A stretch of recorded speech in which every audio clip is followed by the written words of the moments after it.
going on, everyone from LowKick MMA? My name is Dane Podolsky, and I'm joined with UFC middleweight Cody Brundage. He is set to return to the octagon on April 29th when he takes on Rodolfo Vieira. Cody, thank you so much for taking the time. Yeah, for sure, bro. Thanks for having me. And first off, I gotta give you a little shout out because we're gonna start this interview. You had a Mets hat on, and I've just mentioned I was wearing a Phillies hat, Phillies shirt, and you changed into a Phillies hat. I love it. Yeah, we gotta stay prepared, bro. I'm gonna shout out No Magic. That's my hat supplier. They give me the best deals. They got the sweetest looks, so go check them out. Yeah. No, are you a Phillies fan or just got big hat guy? Just a big hat guy. But I will say this, I was rooting for the Eagles. Big Jalen Hurts fan.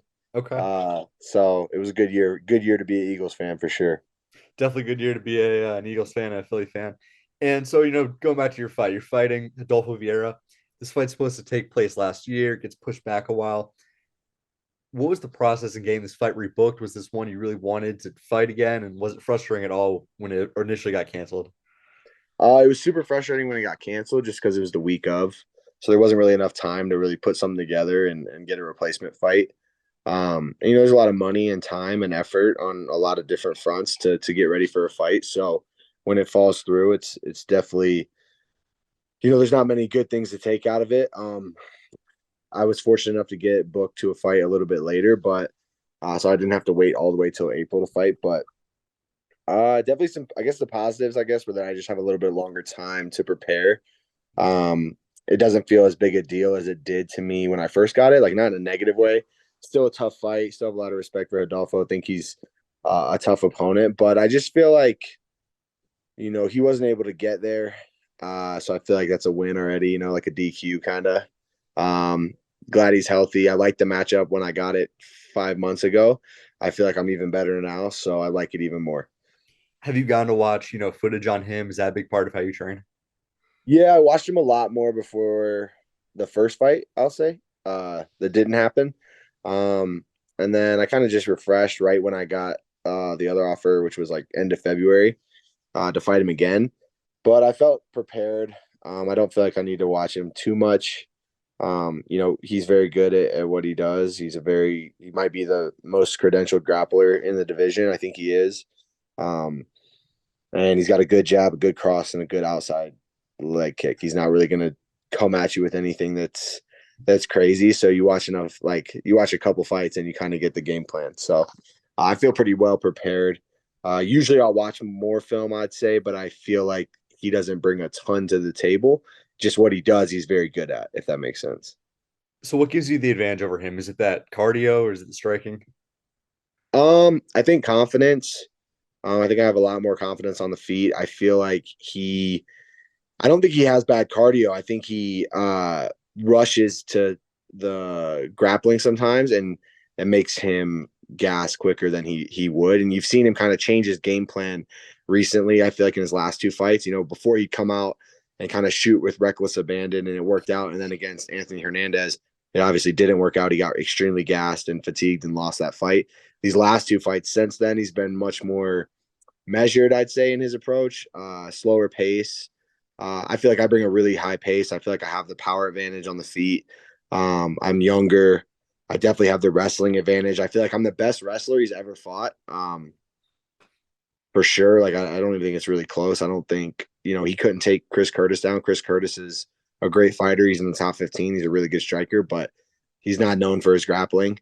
Hats off to him to be able to stop all the takedowns. But I don't feel like if Rodolfo can't take Chris Curtis down, he's not taking me down. Chris is kind of a slower starter himself. This last fight was a little different. I feel like Kelvin really pulled it out of him. But he's a slower starter. I'm not, I'm a really fast starter. I feel like up to this point, I've only fought other guys that are fast starters. So maybe it hasn't shown as much, but I feel like that gives me a huge advantage. I feel like he's going to have a really hard time getting comfortable. And if you can make someone uncomfortable, then it gives you, like I said, a big advantage. And listen, I can fight as the hammer or the nail.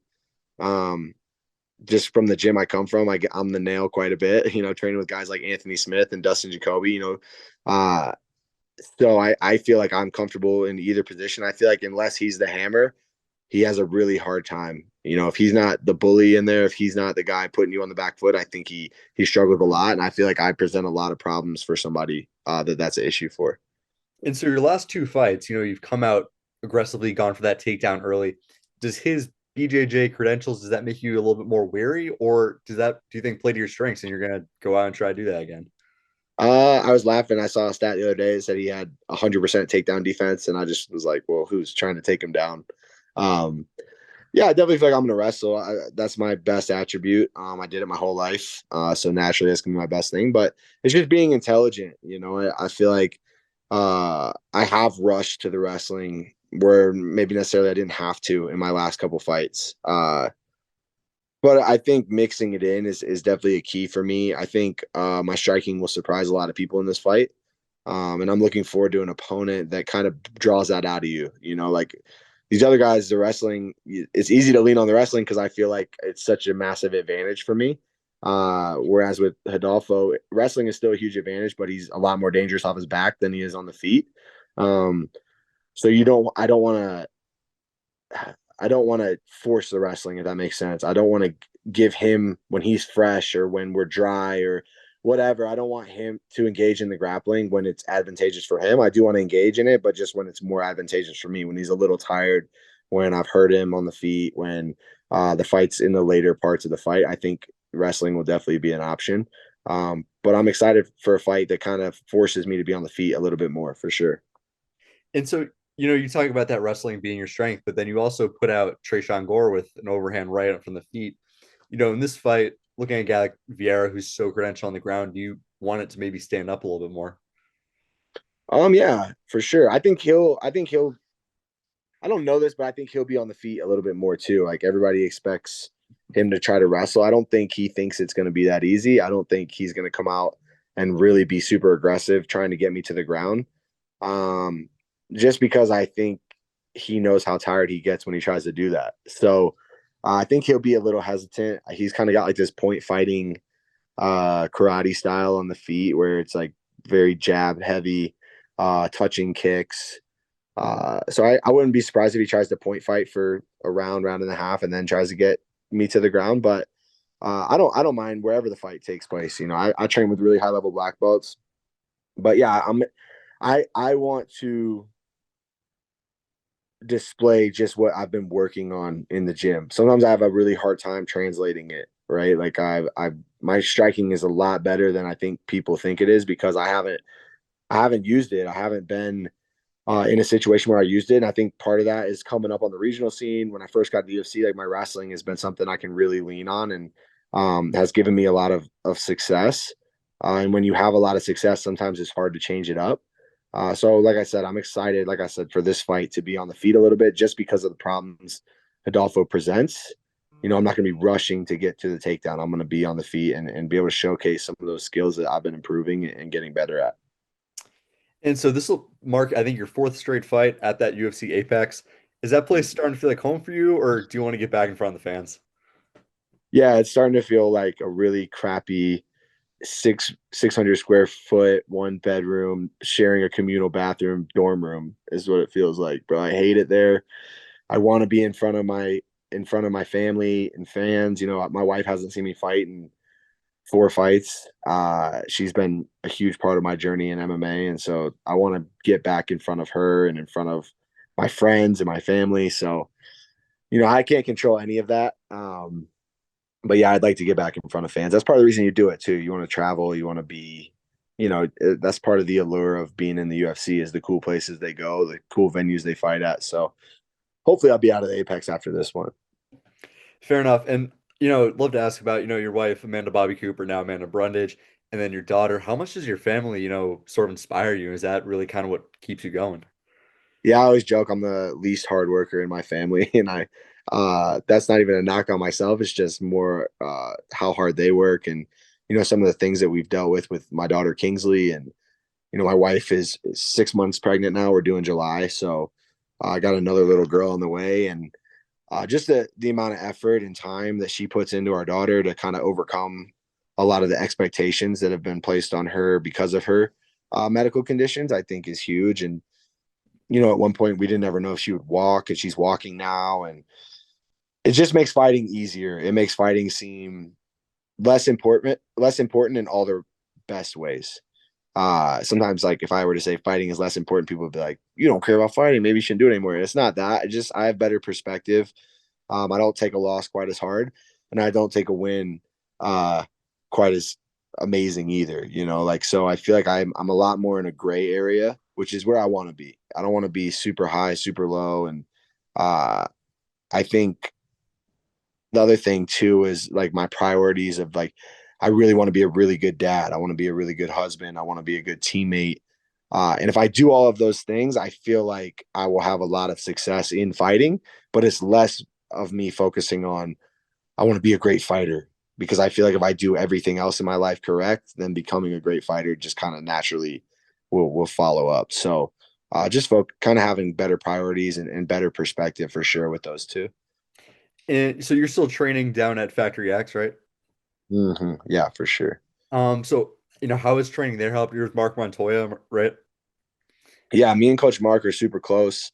My family's all back on the East Coast. My wife's family's all in Michigan. So, his family's kind of taking us under their wing, and that's where we go for Thanksgiving and Easter. And they've been there through a lot of the tough moments in life, not just fighting. And so through that, you create a lot of close relationships, and we've grown really, really tight. And then obviously I have really good teammates too, like Dustin Jacoby, Anthony Smith,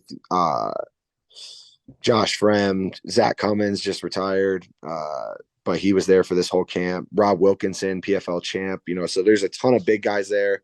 Not to mention like the smaller guys that are just super cool to watch and get to say I'm teammates with, like Jonathan Martinez and Brandon Royval and guys like that. So yeah, we're killing it, man. I think Factory X is a gym that's kind of flies under the radar, which is wild because I feel like we have a ton of talent. And Coach Mark's the best in the game. So I feel very fortunate to be there and just learn from those guys and be a part of their story and have them be a part of mine. Yeah, and you mentioned earlier a lot of your guys were fighting as you're talking about, Roy Val picked up a win, Zach Cummins picked up a win, Dustin Jacoby close loss, but that was a competitive fight. Mhm. Just does that kind of get you sort of pumped up seeing your teammates win? Does that get you pumped up going into your fight?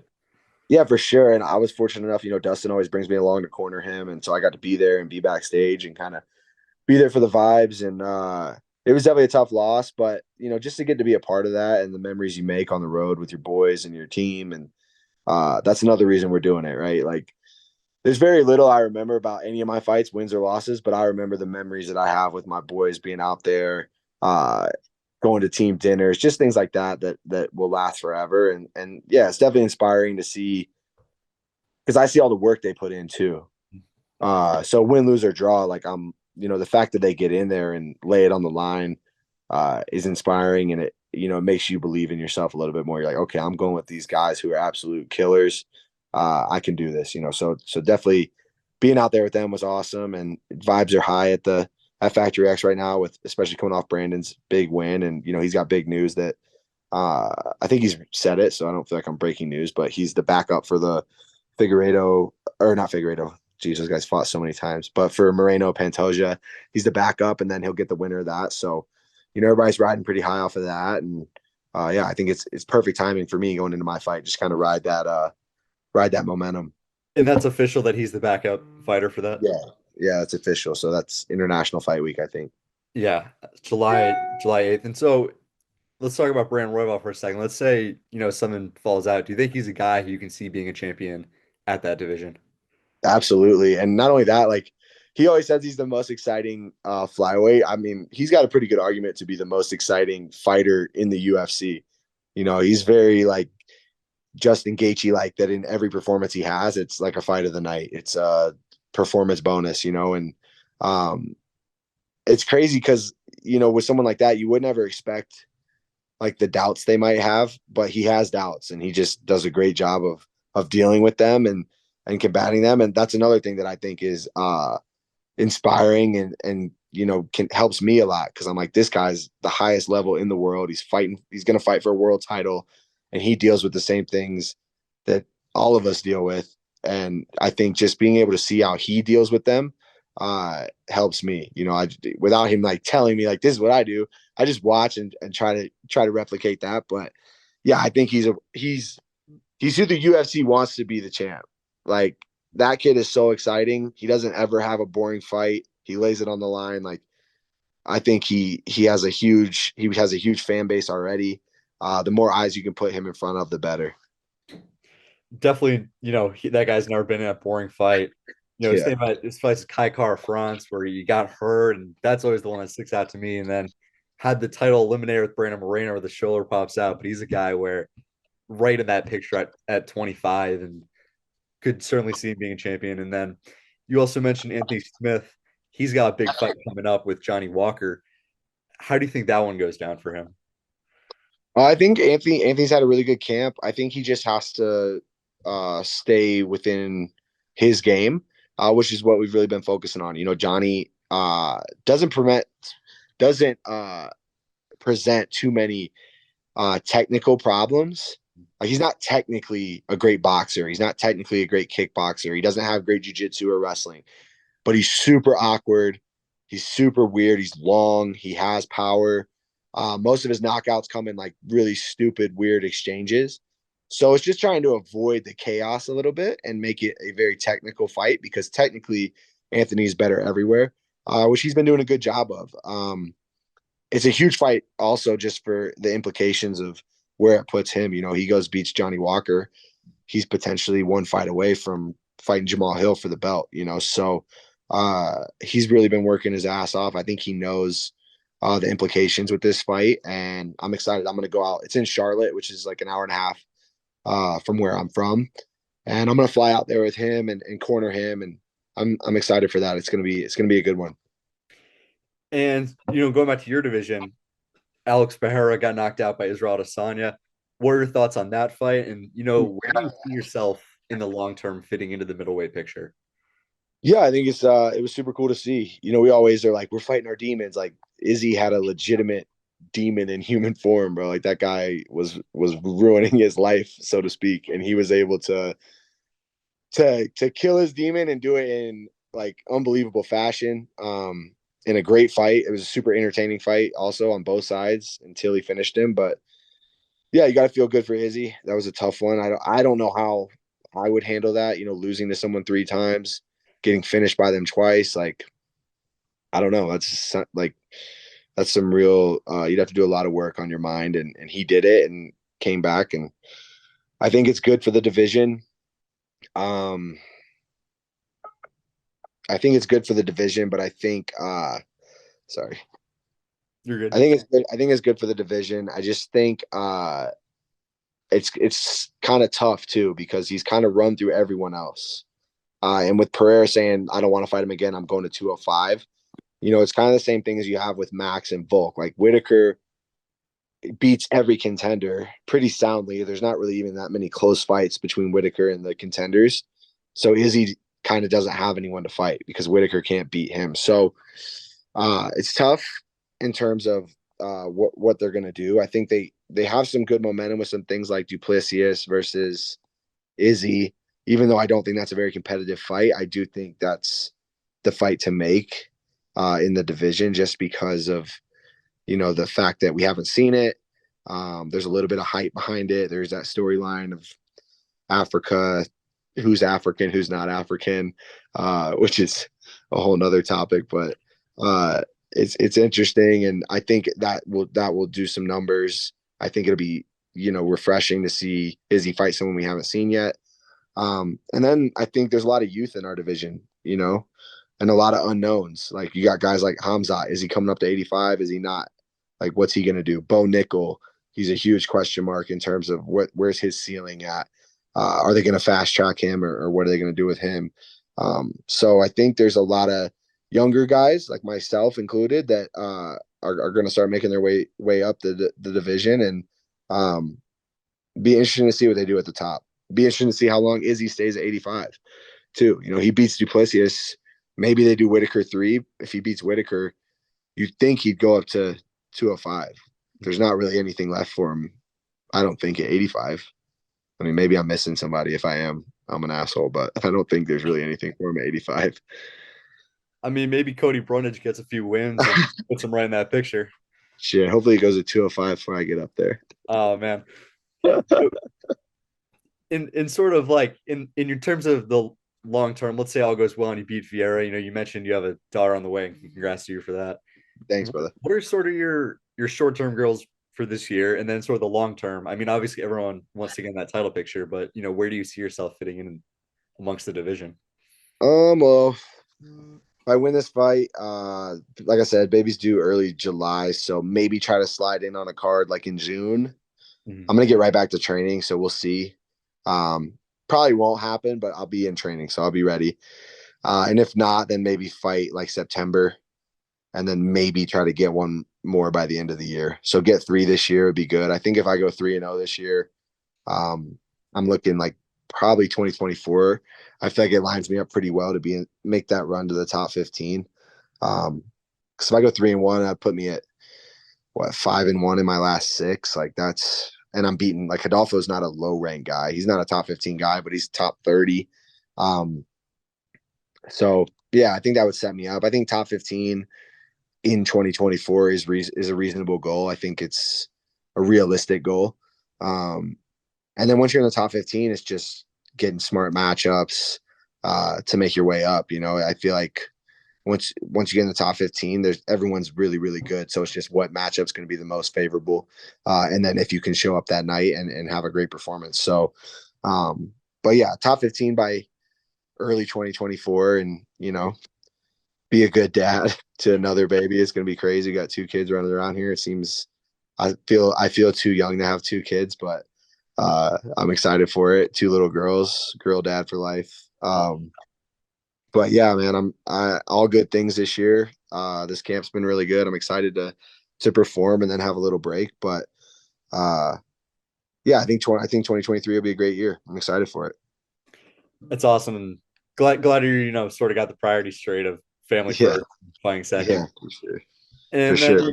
you know, just my final question. April 29th, Rodolfo Vieira, Cody Brundage. Give me your official prediction. Um, I feel like I said, I feel like he'll come out. I said earlier, I think he'll come out and kind of point fight a little bit. I think I'm a hard guy to point fight with because I'm pretty aggressive and I got power in my hands. So I feel like I'll crack him early, and then he'll resort to the wrestling, and you know that's kind of where his cardio issues start. And then I think maybe late second, early third, I find a way to get him out of there. Um, I think on the feet, I think I knock him out. I think TKO, KO. But I think I carry my power really well throughout the fight. And I think as he gets tired, his defense gets a lot worse and kind of find my spots there. Um, but who knows? Second or third TKO is what I think, but could be wild. I normally never get my predictions right. So that's what I'm thinking. And you're a considerable underdog for this fight. You've been an underdog in all your UFC fights. Is that something you pay attention to at all, or you don't I mean, care? I'm definitely aware of it. Mhm. It's more like funny to me at this point. I kind of try to look at it like a good thing. Like if I was the favorite in every fight, then that means I'm probably punching down in competition. At least I feel like I'm punching up. Everybody thinks I'm going to lose, so it's all right. I've won fights as an underdog. So I don't read into it like, oh, this means I'm going to lose. But it is interesting that all my fights have been underdog. Fair enough. And guys, Cody Brundage returns to the octagon on April 29th. We take on Rodolfo Vieira. And one last thing, I'll say it again: go Birds, go Phillies. Love the hat, man. Best of Oh luck yeah. to you, and thank you so much for taking the time. Yeah. Thanks, brother. Make sure to subscribe to the LowKick MMA YouTube channel for all the latest news, event previews, and interviews with some of the biggest stars in MMA.